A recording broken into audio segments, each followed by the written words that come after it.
Good afternoon, students. So today this video is for cardiovascular system examination. So remember, cardiovascular system examination, first year point of view, I will be telling you important points from exam point of view. There may be some aspect which will be dealt in detail in coming classes. Maybe second year onwards. Okay.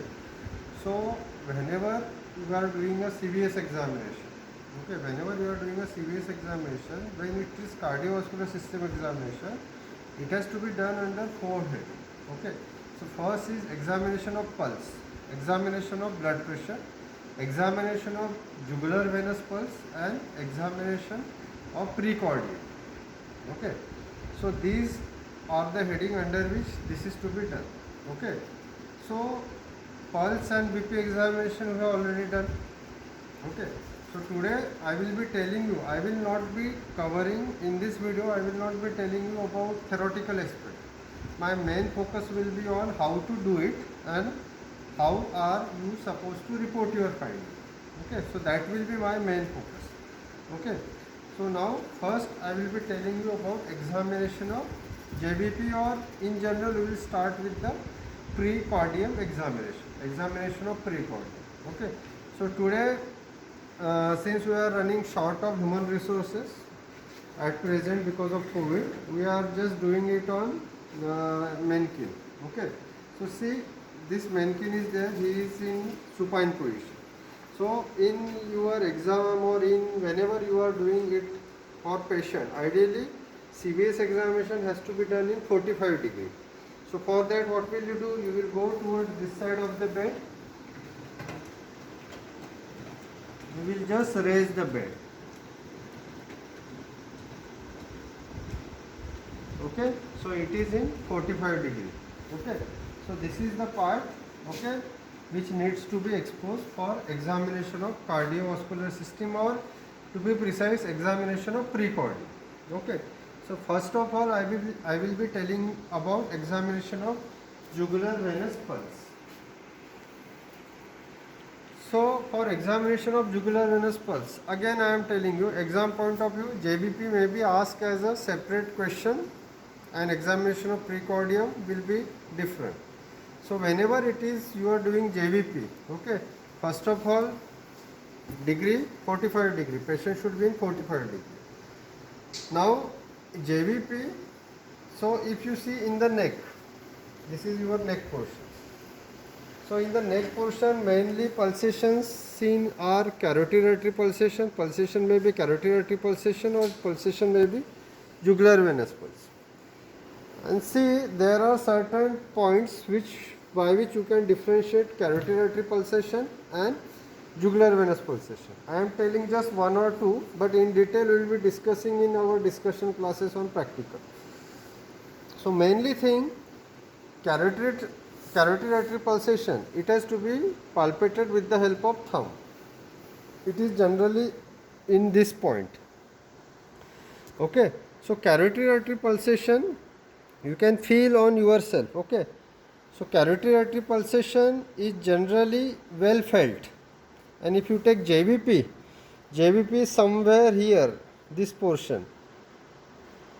So JBP generally it is seen in internal jugular vein. It gives you idea about right arterial pressure. So it is generally better seen in this portion, and see, JBP is better seen while carotid artery pulsation is better felt. That is first point. Okay. Then there is one thing known as hepatojugular reflex. So what I will do, I will just take my fingers, I will just palpate in the abdomen, somewhere in the hypochondrium region, right hypochondrium region. So if I am doing like this, okay, so there what will happen? JBP will be raised. Okay, so that is other thing. Okay, and if you take with the respiration, carotid artery pulsation will not vary with respiration, but jugular venous pulsation is going to vary with the respiration. Okay. Beside that, there are again 2-3 more points are there by which you can differentiate. But now first I am going to tell you how JBP is to be palpated. Okay. or not palpated, how JVP is to be measured. Okay. Now see here in this case, so I can ask patient to turn on opposite side and my focus will be on this portion. Okay. Now I will just look for the column of blood somewhere here. Okay. And in the column of blood I will be looking for the uppermost boundary of that column of blood. Okay. Now say here, say it is this point. In this case, see JVP generally is not raised. In normally in humans also, in your human subject which you will do in first year point of view, there also JVP will not be raised. Okay. So your finding will be JVP is raised or not raised. If it is raised, then only you have to follow all these steps which I am telling you now. Okay. Now just see, supposingly JVP is at this point. Okay. Now just see, I am making the use of 2 scale and my point is here. Okay. Now what I will do, I will just keep one scale like this. Means what? Parallel to the ground. I will keep one scale parallel to the ground. Okay. Another scale I will keep from the angle of sternum. Okay. Angle of sternum. Okay. So whatever it is, so like this. 1 minute, I will just raise a bit. It is, I think, little bit less. So now it is almost exactly 45 degree. Say here is the point. Again I am repeating. So I am keeping scale like this, parallel to the ground. Okay, and other scale I am keeping like this from the angle of sternum. Okay. Now just see here, it is coming to be around 2 centimeter. Okay. So what will be my finding? JVP is 2 centimeter above the angle of the sternum. Okay. So here main thing is that how you are going to measure the JVP. That is important. Okay. So you have to measure the 2 scale. One scale will be parallel to the ground. Other scale will be from the angle of sternum, and then whatever point it is intersecting, you have to just look for it. Okay. And all this procedure needs to be done when there is raised JVP. If JVP is not raised, no need to do all this. But you should know this is a standard procedure to measure jugular venous pulse. Okay. So now JVP is not raised. So now I will be proceeding towards next part. So that is what? Examination of precordium. I am repeating, examination of precordium. Okay. Now just see initially where I am going. Okay. See, first of all, what is the sequence? Inspection, palpation, percussion, auscultation. This sequence has to be followed. Okay. So first I will be doing inspection. Okay. So inspection of the precordium. So how I am doing it? Just see now. First, what I am just looking. I am going towards the foot end. I am observing the precordium. What is precordium? Pre means in front. Cordium, in front of the heart. Area in front of the heart is precordium. So I have just gone below. I have lowered a little bit so that my level is same. Level of the eyes and precordium is same. Then I am going towards the right side of the patient. Then I am just seeing, I am going close. I am looking for something. Then I am just seeing the neck area. I am also looking all the area over the chest, and I am also looking for some you can say this abdominal area. Okay, so my main focus is all this area I have observed. Initially I have gone towards the foot end. Okay, now why I have gone towards the foot end? So before going, just see what are my findings. So my finding is there is no precordial pulse and chest is symmetrical. I am repeating, there is no precordial pulse and chest is symmetrical. So why I am using the word no precordial bulge and chest is symmetrical? So for that I was going towards the foot end. Okay, when I am going towards the foot end, then only I am going to compare both part of the chest symmetrically. So that is why I am going towards the foot end. So first finding was this. Okay, then I have done something like this. So what I was looking for? I was looking for some pulsations. Specifically which pulsation? Apical impulse.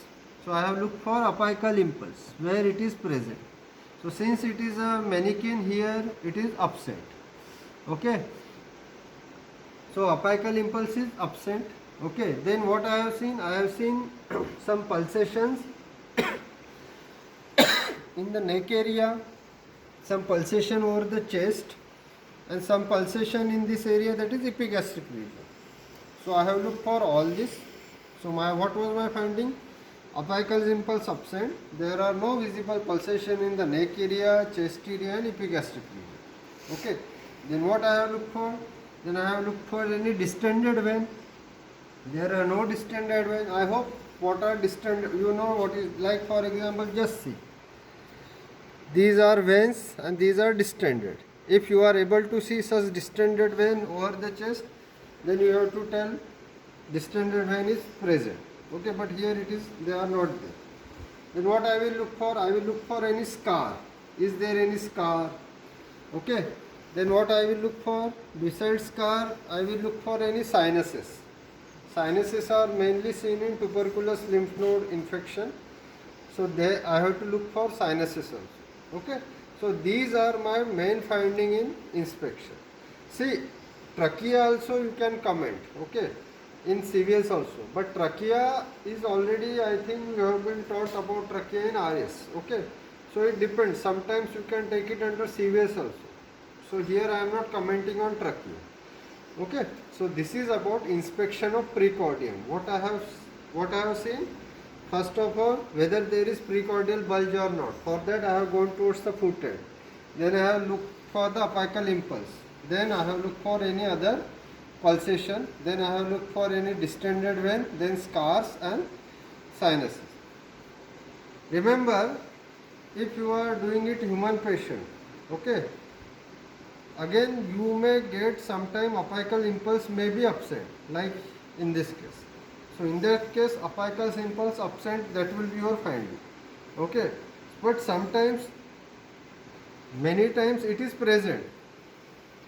So whenever it is present, say it is present in this area. Okay, so when you are doing just inspection, when you are telling your finding just on the basis of inspection, what you have to tell? You have to tell the position of apical impulse in relation to nipple. Okay. Because when you will utter the intercostal space, for counting intercostal space, you have to touch the patient, and that is palpation. Okay, so that is why if you are just commenting on inspection and your question is say inspect apical impulse, so in that case you will just say that apical impulse is present so and so centimeter below the left nipple, lateral, medial, whatever is your finding.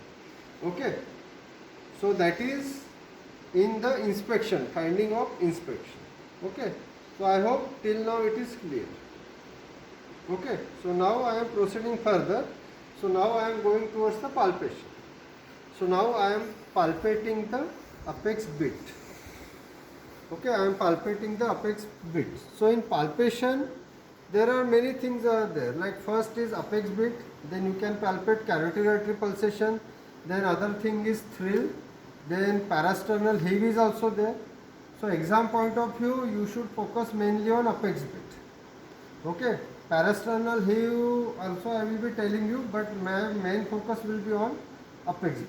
Okay, so apex bit, whenever you want to see, you want to locate apex bit, what you have to do? Again, first you have to just look for the apical impulse, just to have a rough idea. Okay. Then I will keep my palm like this. Okay. Then afterwards I want to locate, then I will do like this, then I will locate with either three finger, either this finger or this finger. Okay, so like this I will locate. Okay, now in your journal it is mentioned that if you can ask patient to do ask patient to just turn on left lateral position if you are not doing it, if you are not getting it. Okay, but GK Pal mentioned that you should not go in left lateral position. Rather, you can just ask patient to go in forward direction. Okay, so you can do both ways, no problem. Okay, so here, so again I am repeating. First, I am keeping my hand like this, then like this, then I will locate. Okay, if I am not getting even on this, then either you can go in left lateral or forward position. Okay, then what I will do, I will just take a pen and just mark it. Here it is not possible for me to mark it since it is a mannequin. Okay, so here say it is, this is marked. Okay, now in the next step what I have to do, I have to locate. So for location what I will do, just see. So here it was this position. Now what I am doing, I am just coming from suprasternal notch and I am coming below. So if I am coming below, you will feel a prominent marking. In mannequin it is very obvious. So this is what, just see, even if you see here there is a marking is C. Okay, so this is what, this is a sternal angle. So from sternal angle what is arising? Second intercostal space. Then from below second intercostal space, from sternal angle what is arising? Second rib. Below second rib is second intercostal space. Then again third rib. Then third intercostal space. Fourth rib. Then fourth intercostal space. Okay. And then like that. Okay. So how to count the intercostal space? You have to look first for sternal angle. From sternal angle what is arising? Second rib is arising. Then below second rib you will go. Then below second rib, second intercostal space. So like that you will go, and that way you have to locate the apex bit. So what will be your finding? Here I will be telling you normal location of the apex bit. So apex bit is located in fifth intercostal space in the mid clavicular line. So mid clavicular line is what? Line passing through the midpoint of the clavicle. Okay, in some books you will find it is in mid clavicular line, some you will find that it is in lateral or medial 0.5 centimeter, lateral or medial to mid clavicular. Okay, so that way you have to tell your finding. Okay, generally it is in fifth intercostal space. Okay, and you can just for the sake right now you can remember it is in mid clavicular line. So that is the way to tell your finding of the what? Of apex bit. Okay, then here I have told you first year point of view apex bit is very important. Then you can look for parasternal hue. For parasternal hue I will keep my hand ulnar border like this. So if I am getting some vibrations, that will be parasternal hue. Then there is one other thing which you will see, that is thrill. Thrill means I will keep my hand like this in various portions. So then I will look for palpable murmur. So that is thrill. Okay. Also you have to look for the carotid artery pulsation with the help of thumb. Like this. Okay. So that is, so all these are the things which you have to see in palpation of the precordium. First year point of view, apex bit is very important. Okay. So after palpation, what is next in the sequence? See, in palpation in your book you will see whether tenderness is there, temperature is raised or not. So that also you can see. Okay. So now after palpation is what? Next in the sequence is percussion. So percussion, your book, it is clearly mentioned. Nowadays it is mentioned that percussion is not of much useful in CVS. Okay, but still in percussion I will be focusing on important point. So what important point? I will be focusing on percussion of right border of the heart and percussion of the left border of the heart. Okay. Then there is a percussion of upper border of the heart is also there, but I will be mainly telling about these two, percussion of right border and percussion of left border of the heart. So just see how I am doing. So in percussion, I am sure in respiratory system examination you have been told about how to do percussion. So there is a direct percussion. Direct percussion means you are directly percussing the clavicle. Or there is an indirect percussion where you are percussing like this, means on your, this is your pleximeter on which I am doing percussion, and this my middle finger is flexor and my movement is at wrist joint. Okay, so just see percussion of the right border of the heart. Okay, so I am going how? I am going in mid clavicular line. If you just try to hear, just you have to practice it on yourself. Okay, so if I go till the end in mid clavicular line, somewhere you will get the area of dullness.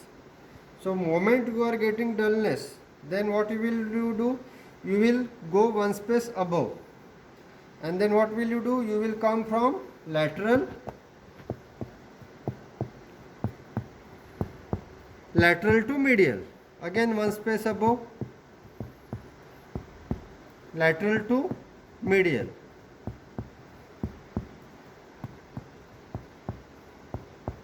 like this I will go. Okay, now what I was looking for here, I was looking for whether I am getting any dull note here or not, parasternal area. So normally you are not getting any dull note. You are not getting any dull note. Throughout there is a resonant note only. Throughout it is resonant note. So what does it mean? It means that right border of the heart cannot be percussed. Why it cannot be percussed? Because it is retrosternal. So what will be your finding? Right border of the heart cannot be percussed because since it is retrosternal. This is physiologically, okay. Normally if right border of the heart is like this because of any pathology which we will discuss in classes, in that case right border of the heart would be percussed. But in this case, in normal, right border of the heart cannot be percussed.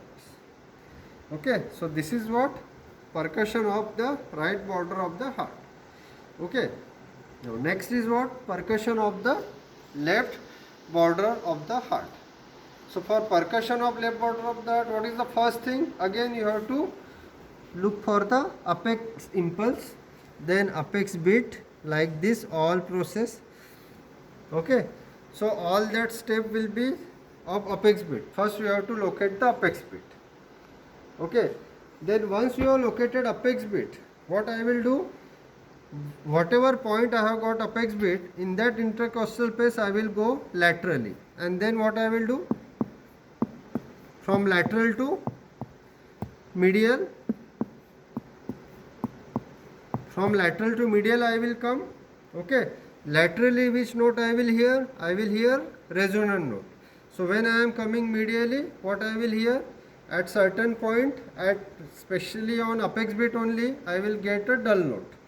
So I will mark that point like this. Then again one space above, again I will get dull note, then I will mark that point. Then again one space above,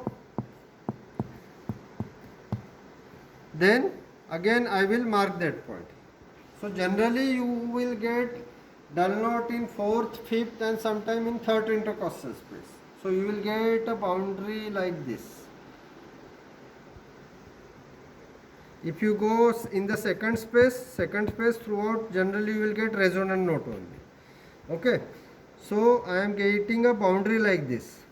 Okay, then what this point lies, these 3 points lies in which area? For that again I have to count the intercostal space, second, third, fourth, fifth. So like this I will be looking for the intercostal space. Now what will be my finding? My finding will be that left border of the heart is coinciding with the apex beat. It is coinciding with the apex beat and it is in 5th, 4th and 3rd intercostal space. So that will be my finding. Again I am repeating, left border of the heart is coinciding with the apex beat and it is in 5th, 4th and 3rd intercostal space. Now why I am using the word coinciding? Say consider this as a heart. Heart is covered by pericardium. So if it is pericardial effusion, what will happen? Fluid will accumulate and because of that pericardium will be like this. So in that case, see, apex beat you will get somewhere here, this point, but dull note you will get somewhere here. Okay, so that is why I am using the word coinciding with the apex beat. If it is coinciding with the apex beat, it is normal. Okay, if it is not coinciding with the apex beat, that means there is some problem, pathology, pericardial effusion may be there. So understood percussion of the left border of the heart. Okay, so now last in percussion is over now. Upper border I am not percussing. Okay, so last is auscultation. So exam point of view, in auscultation generally your question will be either ausculted first heart sound or ausculted second heart sound. Okay, so whatever is your question, your findings, your procedure is going to remain same. So what is your procedure? See, I will be taking the stethoscope. Okay, so all the parts of stethoscope we have already seen. Okay, so stethoscope I am using. Now my first one, my thumb will be on carotid artery pulsation. So with one I will be just seeing for the carotid artery pulsation. Then see what is my sequence. So before that you should know which are the various area where auscultation is to be done. So the 4 areas are there: mitral, tricuspid, pulmonary, aortic. MTPA. Why I am using MTPA is the sequence which you should follow. Okay, mitral, tricuspid, pulmonary, aortic. Pulmonary area is located right side, almost 2.5 centimeter away in second intercostal space, somewhere here. Tricuspid area left side 2.5 centimeter away. Tricuspid area somewhere located in the lower end of the sternum. Okay, now remember, mitral area is not fixed. Mitral area is an area overlying the first heart sound, or you can say apex beat. Okay, overlying the apex beat. So that is why for locating mitral area, again you have to locate the apex beat. All that, everything you have to done, it is done to locate the apex beat. So that is your step number 1. You should know all the area: mitral, tricuspid, pulmonary, aortic. So once it is fixed, then what you will do? First you will just apply your stethoscope. Then your first finger will be here. Then mitral area first, tricuspid area, pulmonary area, aortic area. Okay, so these 4 area I will palpate. Okay, not palpate, auscultate. Okay, palpation will be of carotid artery. So why I am palpating carotid artery side by side? So this is because I want to just see whether what is first heart sound. Generally first heart sound is coinciding with the carotid artery pulsation. So what will be my finding? So whenever your question is say auscultate first heart sound, so what you will do? First heart sound is heard better in mitral area, tricuspid area. First heart sound coincides with the carotid artery pulsation. Okay, so that is second point. And then what you will do? First heart sound is So first heart sound is sounds like a love. Okay, so it is longer and it is low pitch. Okay, so like that is first heart sound. Okay, so similarly second heart sound. So second heart sound also main two findings. Okay, how it is sounding like, whether it is love, whether it is dub, that is okay. But important 2 point here, what first heart, like when it is first heart sound is heard better in mitral area, tricuspid area. Heard better in mitral area and tricuspid area, and it is coinciding with the carotid artery pulsation. That these are the two important points. And second heart sound, it is heard better in pulmonary area, aortic area. It doesn't coincide with the carotid artery pulsation. It follows carotid artery pulsation. Okay, so these are the main findings. Okay, then beside this you can add whether it is sounding like a love, whether it is sounding like a dub, what is the duration, whether it is low pitch, whether it is high pitch. All that you have to look. Okay, so that is auscultation of first heart sound and auscultation of second heart sound. Okay, so in between here, while this, you can also look for the murmur also. So murmur, you will be murmur, you can say because of various defects, say valvular heart defect are there or septal defects are there, you will hear a sound. It is because of turbulence of the blood flow. Okay, so what are the various types of murmur, all that you will study in detail from some second year onwards. You will be studying in detail. So first year point of view, your examination should be like this. Okay, so I hope it is clear. Okay, so thank you.